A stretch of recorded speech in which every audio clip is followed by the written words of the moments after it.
The headquarters of the Humane Society should be somewhere around here. Bernard could show up any moment now. Ah, you're the people from earlier. Wait, you're from the guards?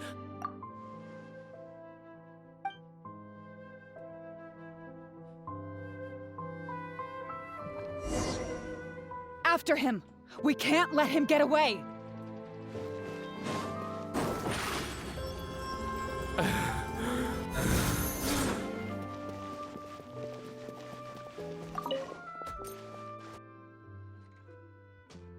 Give it up, Bernard. Mercy. Have mercy. I'll talk. I'll tell you everything I know. The Humane Society has done so much good over the years, and yet you have committed such an atrocious deed in its name. Look, I didn't have a choice, okay? My father cared about those blasted animals so much, he didn't bother to take care of his human wife and son at all. While those animals were showered with love, I lived worse than a dog. No one asked. Tell me, how did you first get to know Pierre? Well, after I took over the Humane Society, it gradually became harder and harder to maintain its operations. Until one day, someone suddenly passed me a letter. It said that I could stand to get a large sum of money as long as I helped them to transport some animals abroad. It was only after a few such transports that I finally understood what I was really transporting. But then, Pierre wrote to me, saying that we were already partners in crime and that I better keep cooperating with him if I didn't want to be reported to the guards.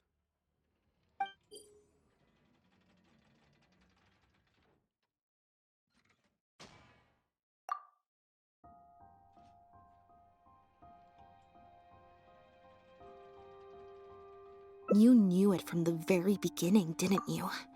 The reason why you had to go through so many steps just to transport some animals.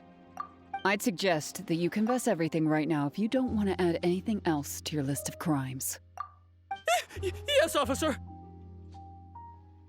I would order wooden barrels and flotation devices according to his instructions, and then load the sleeping animals onto a boat. Once I sailed to the location he provided, I would dump everything together into the sea.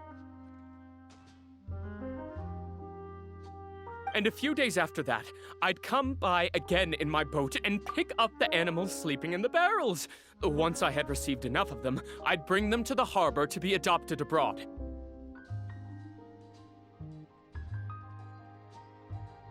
That guy, Pierre, he was running the entire show. He set up all the meeting times and found all the foreign adopters. Oh, and he even supplied all of the goods, too. I just did the transport. He was the one who planned out and executed everything else. Look, I don't know, okay? I've never ever met him in person. We've only ever communicated through letters. And when did he send his final letter to you? Just last night, he said that the Marechaussee Phantom is now after him, so he's planning to go into hiding for some time. He didn't mention where he's thinking about going, though, but he did tell me to look out for the guards. It's been a few days since Pierre's last appearance. I'd wager that he sent that letter after he found his hiding spot.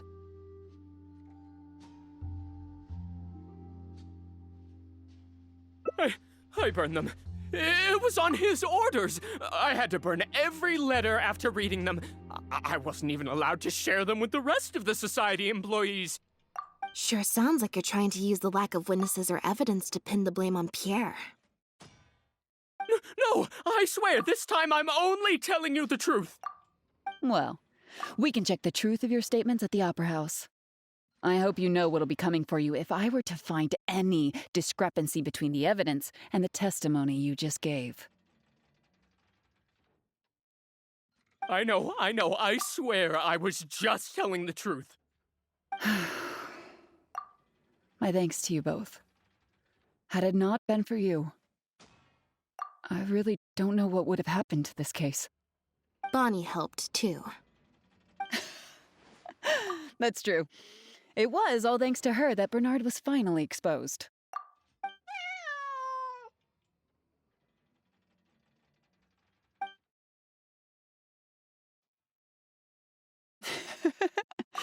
looks like she's grown quite fond of you two as well.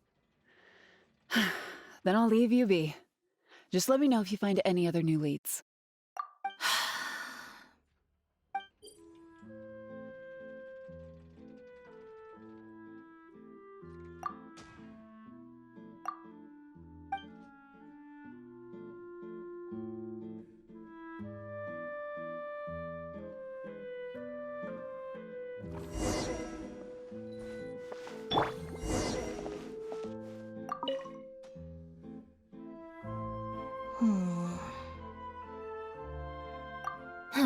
It was that obvious, huh?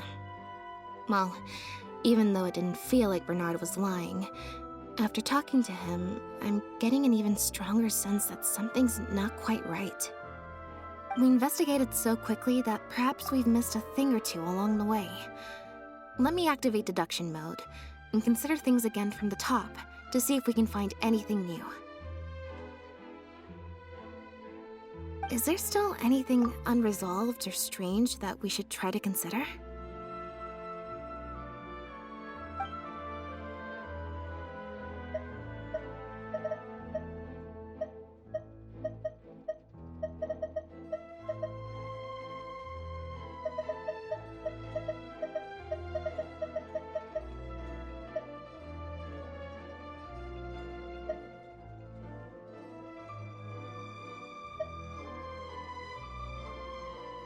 Bernard claims to have received a letter last night from Pierre. In the letter, Pierre stated that he had gone into hiding. Is there something wrong with the letter?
There's no need to rush.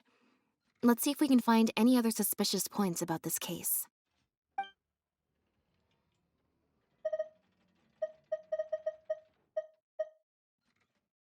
The Marechaussee Phantom found Bonnie and the Lefebvre pendant at Pierre's residence. That was the beginning point of our investigation.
why would he leave such an obvious trail for us to follow when he took so much care to not leave any traces of imitation synth in his home?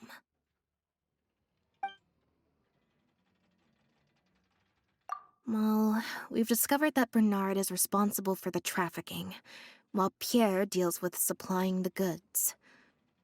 Is there something else in this scheme that we're missing?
There's no need to rush.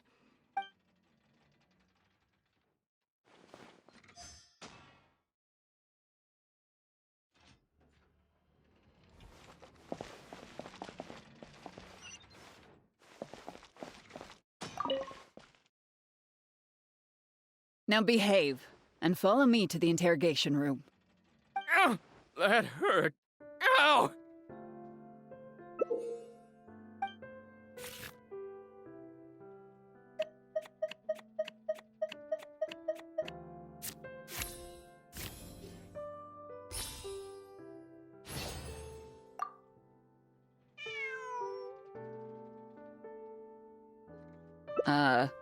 Is there something else you need from me, traveler?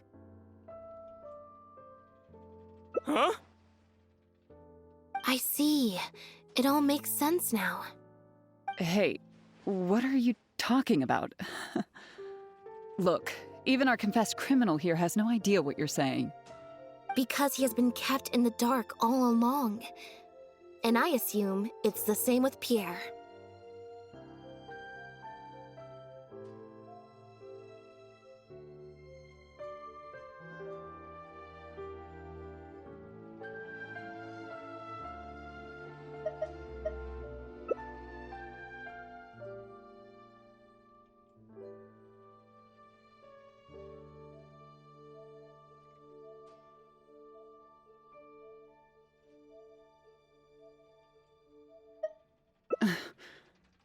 that never quite added up for me. Why did Pierre feel compelled to return to his home with Bonnie and the pendant, and make them so easy to find for the Marechaussee Phantom?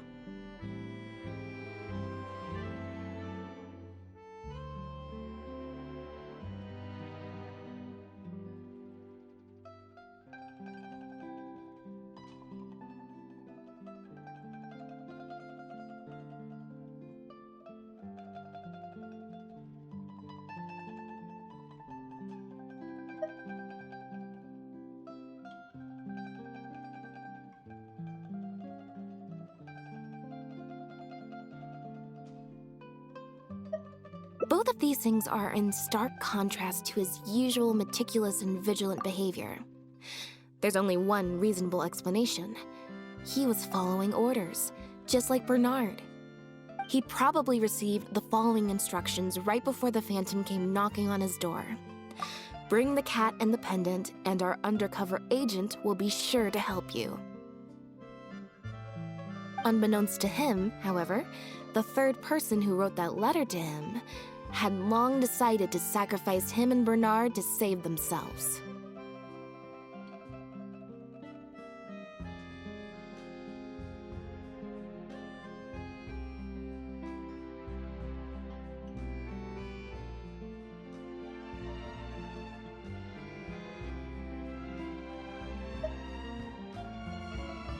What?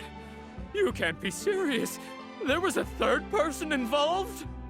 If you focus only on Bernard's testimony, it's easy to believe that only Bernard and Pierre were working together. The case appeared extremely simple. Bernard did the trafficking, Pierre the imitation synth production, drugging, and stuffing.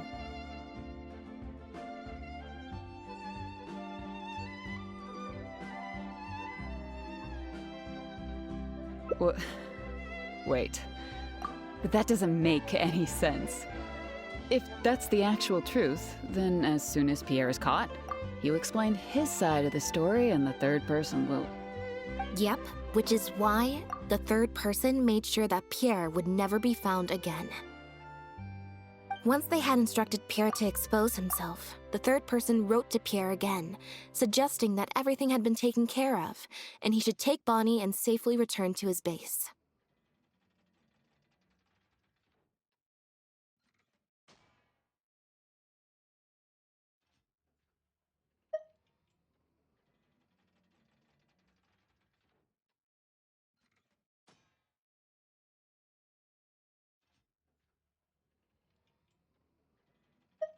Of course, Pierre's disappearance at such a sensitive time immediately made him a prime suspect.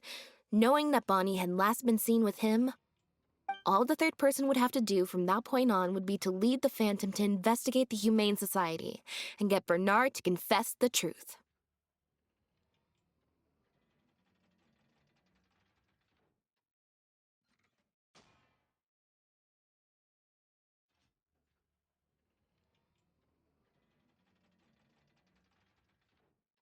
Wait, so you're saying that the letter I received yesterday, the one that made me think Pierre was still alive, it was also sent by the third person? Is that what happened? I'll get back to headquarters right away and reinvestigate this case from the top. Chevra said that assumptions can be detrimental to solving a case. Someone among us, however, has been feeding us all kinds of preconceived notions ever since our first meeting.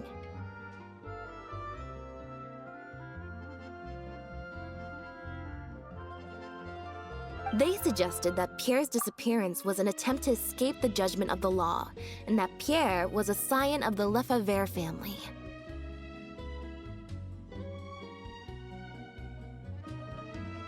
But if the disappearance is truly just a cover-up for a murder, then couldn't the true scion have been an illegitimate daughter, rather than an illegitimate son?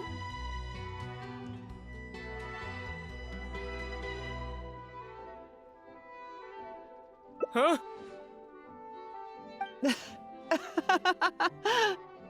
Haven't you taken this joke a bit too far? You're right. I did let a lot of assumptions get to my head when I first started to talk to you about the case. I'll make sure to correct my behavior. You deliberately fed us lies. But even you could not control every last detail of your plan. There was a flaw in your scheme, and something didn't quite go as planned. Getting the Marechaussee Phantom to notice Pierre was only the first part of your plan. Had they failed to take notice of the Humane Society, they could have cast a wider net. And you couldn't predict what they might possibly find if given enough time. This, of course, was the main weakness of your plan.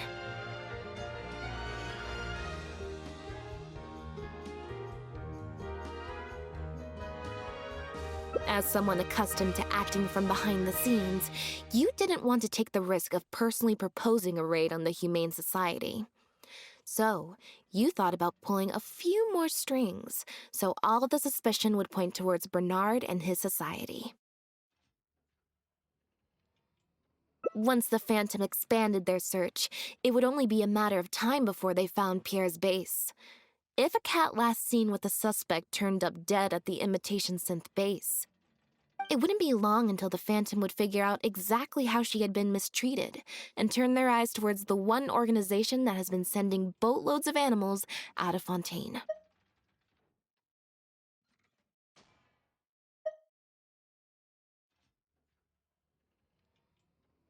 It was probably during your ambush of Pierre.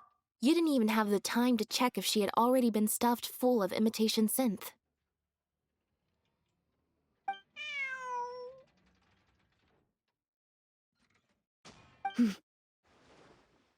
Still, you soon found another opportunity.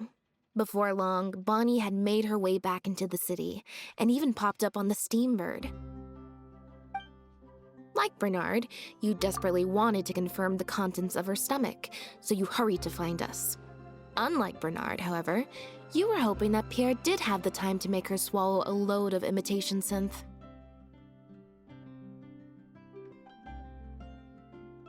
While investigating the suspect's cat, we unexpectedly discovered that the suspect has been smuggling imitation synth using living animals as intermediaries. That was your plan, in any case. With that, you'd have been able to lead the investigation towards the Humane Society.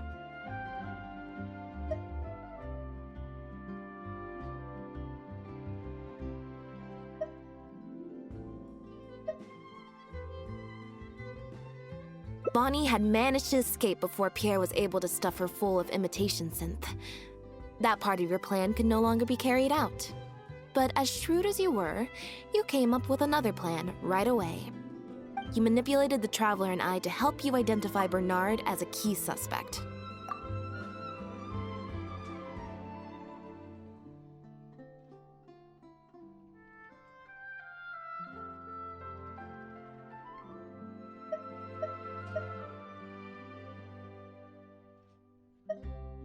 You used the Lefebvre name as bait to get us to join your investigation.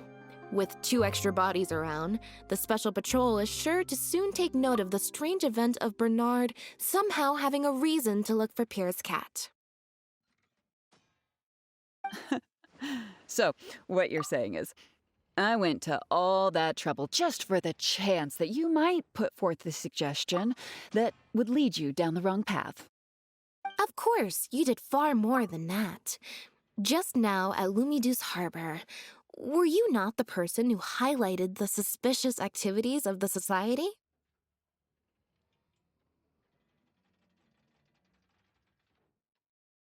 Ugh. You even highlighted the Society's activities during your compilation of the logs, so they'd be immediately visible to anyone examining the records. Moreover, the logs contained no records of the Port Authority's activities. In other words, your activities.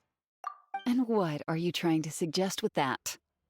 I am insinuating that you had plenty of opportunities to transfer the raw materials for imitation synth from the harbor to a boat, and then sail over to the meeting place full of floating barrels.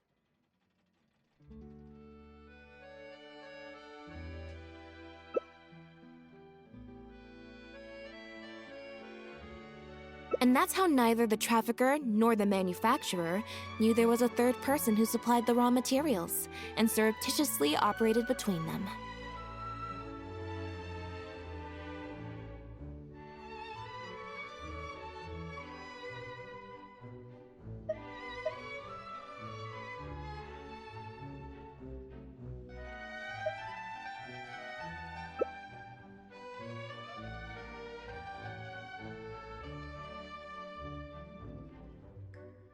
Pierre manufactured imitation synth using the raw materials you provided, stuffed the animals, and placed the animals back into the barrels. Having received the green light from you as Pierre, Bernard then retrieved his animals and shipped them out of Fontaine once he had received enough for a full batch. This is the truth behind your smuggling ring. I can't believe it. I never put two and two together. You've sure got an extremely lively imagination. So what do you think she's going to say next?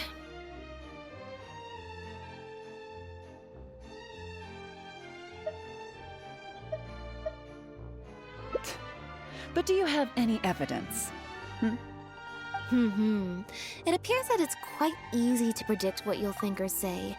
Then if we apply that to this case, we can also think of a few places to look for incriminating evidence. You know very well that this case will not end until Pierre is found, so you will have him commit suicide out of fear and shame to end the investigation for good. That way, you can also pin the blame for the overseas smuggling activities, the theft of the harbor's confiscated raw materials, and even the Lefebvre name on him. After all, dead men tell no tales. But you still want it to appear as if he had sent that last letter to Bernard, so you have to make sure he cannot be found until after Bernard has confessed to the authorities.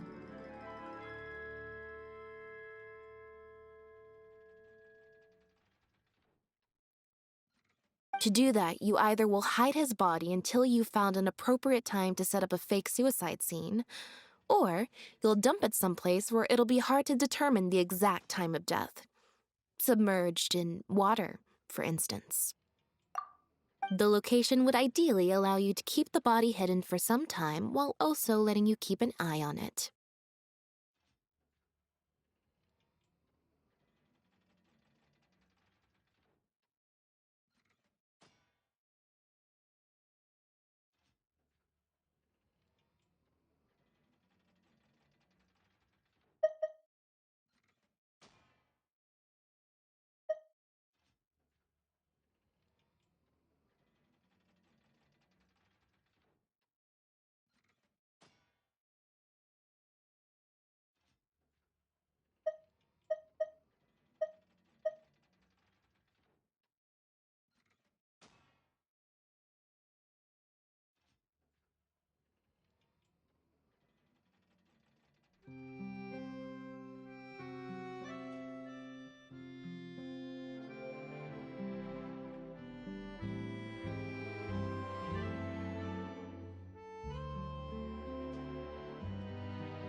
There are only so many options to hide a person's time of death, after all. As long as the Phantom investigates each of the possibilities in turn, especially since, as the prime suspect who will now be taken into custody, you will no longer have the time to move him or set up a fake suicide scene to cover up the murder. How absurd. And on what grounds will you order my arrest? Don't think for a second that your spouts of nonsense will amount to any kind of real argument. After Elodie Lefebvre! As the captain of the Special Security and Surveillance Patrol, I hereby declare you as a suspect in the case. If you have any objections, you may raise them later during interrogation.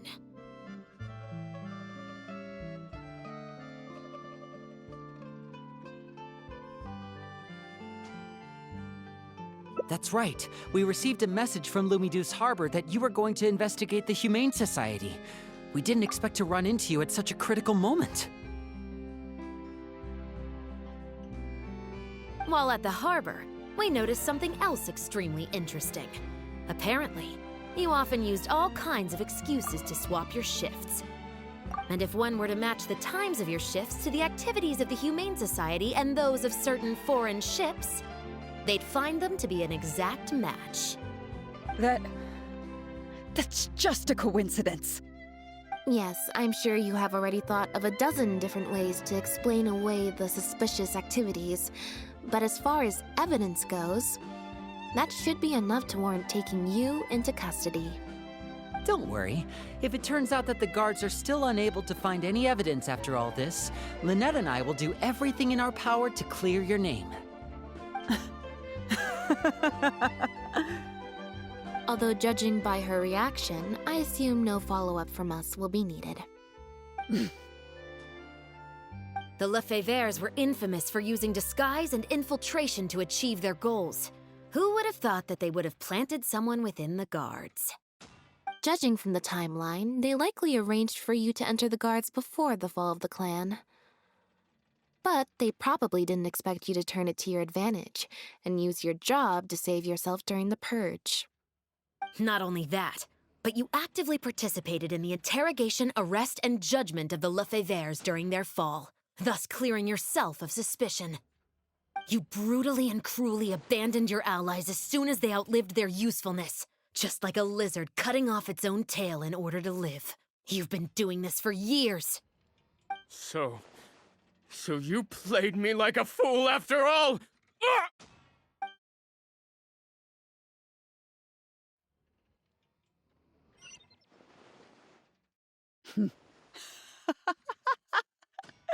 What was that word you used? Ally? You think that someone as foolish as him is worthy to call himself my ally? They were worthless scum, all of them. Not just Bernard and Pierre, but those Lefebvres too. They always just saw me as a tool. I lost all my chances of a normal life just because I was born into their lot. Not only that, but because they wanted me to become an undercover agent, they stripped me of my name, too. I had to live in constant fear of them while they were alive. And even once they were gone, I had to continue to bury my heritage and my name. Always worrying that their enemies would come knocking at the door. Do you know anything about what I've been through over all these years? My life as the last Lefebvre?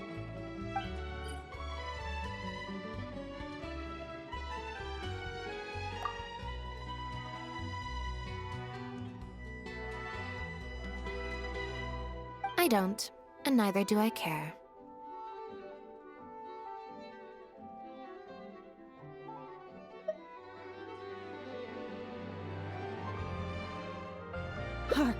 Are you for real? Aren't you a Lefebvre victim too?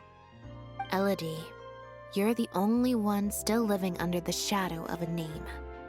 That's enough. Keep your hands where I can see them and do not resist arrest. If you have more to say, save it for the interrogation room. What a joke. What a joke! Hey!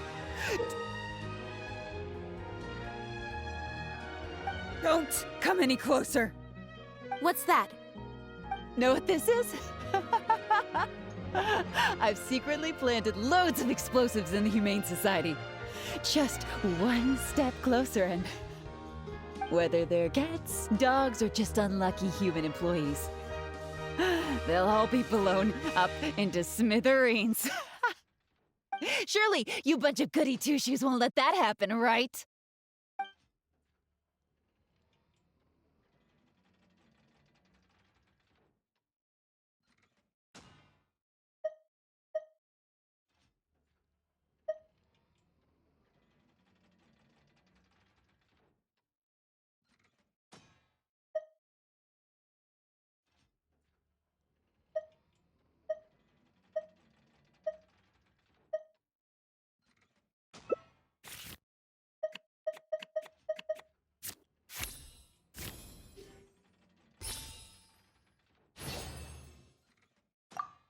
Do you know what would happen to you if you were to run away now? The entire Special Patrol would be out hunting for you day and night, to the ends of the world!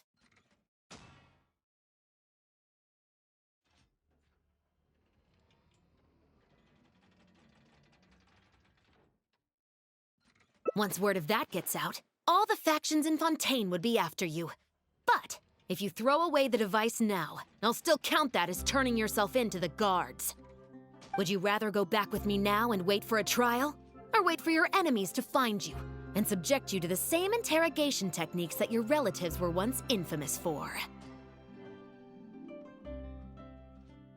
No, I can't.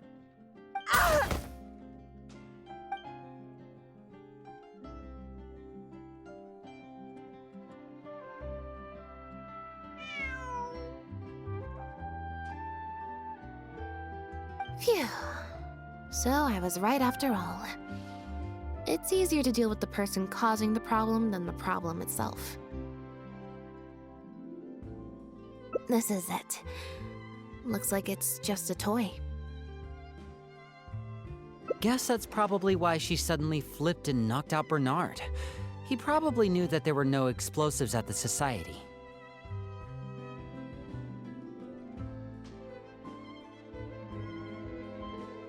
Well, given that she never even showed her face to Bernard and Pierre, I had my doubts that she'd have gone to the Society in person to plant explosives.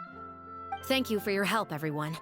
I'll take them back for thorough questioning and find someone better to take over the Humane Society. I might need a few statements from everybody. Would you be able to come with me? If statements are all you need, can Linny provide them on my behalf? I still need to go back and explain some things to the crew. I also had an appointment with the Traveler before we got interrupted.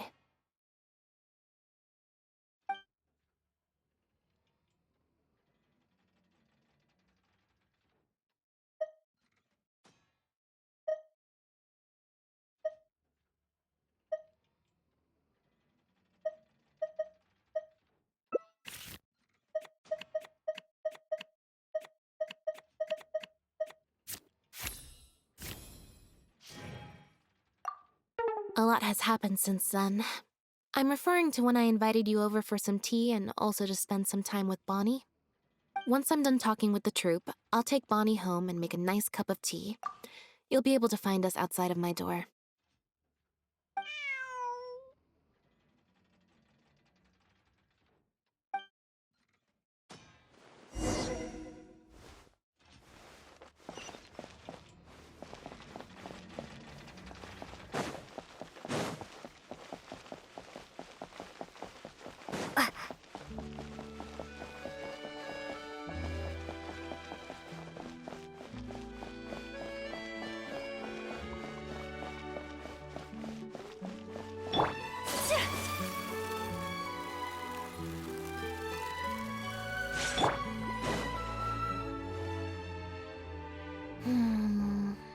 Black tea and a cute kitty. Truly the best combo for standby mode. Want some?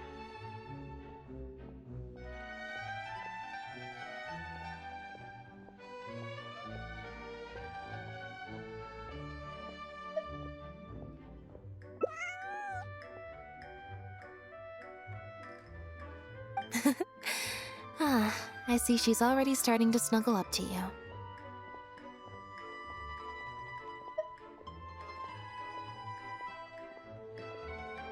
Not at all. Information is indeed very important, but if you were to try to collect every piece of information you come across, your efficiency would actually decrease. Plus, if you just think about it, what sounds more fun? Writing a statement or enjoying a tea party?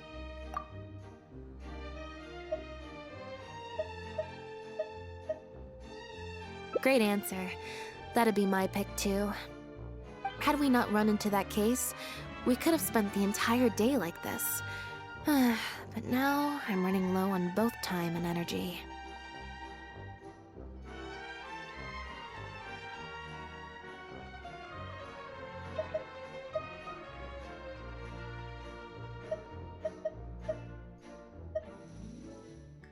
You're right.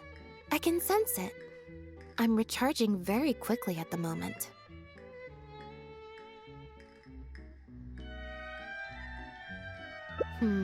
Something about her rubbed me the wrong way since the very beginning. But to be more precise, it was probably around the time when I saw Bonnie try to get away from her.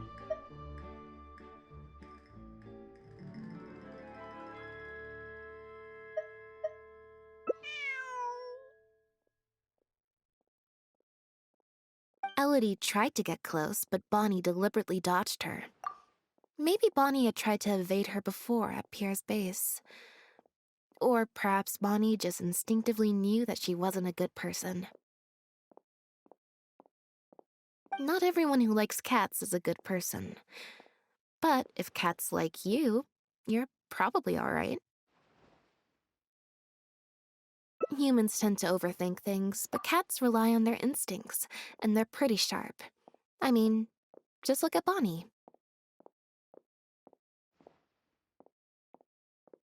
She took a liking to you the moment you met.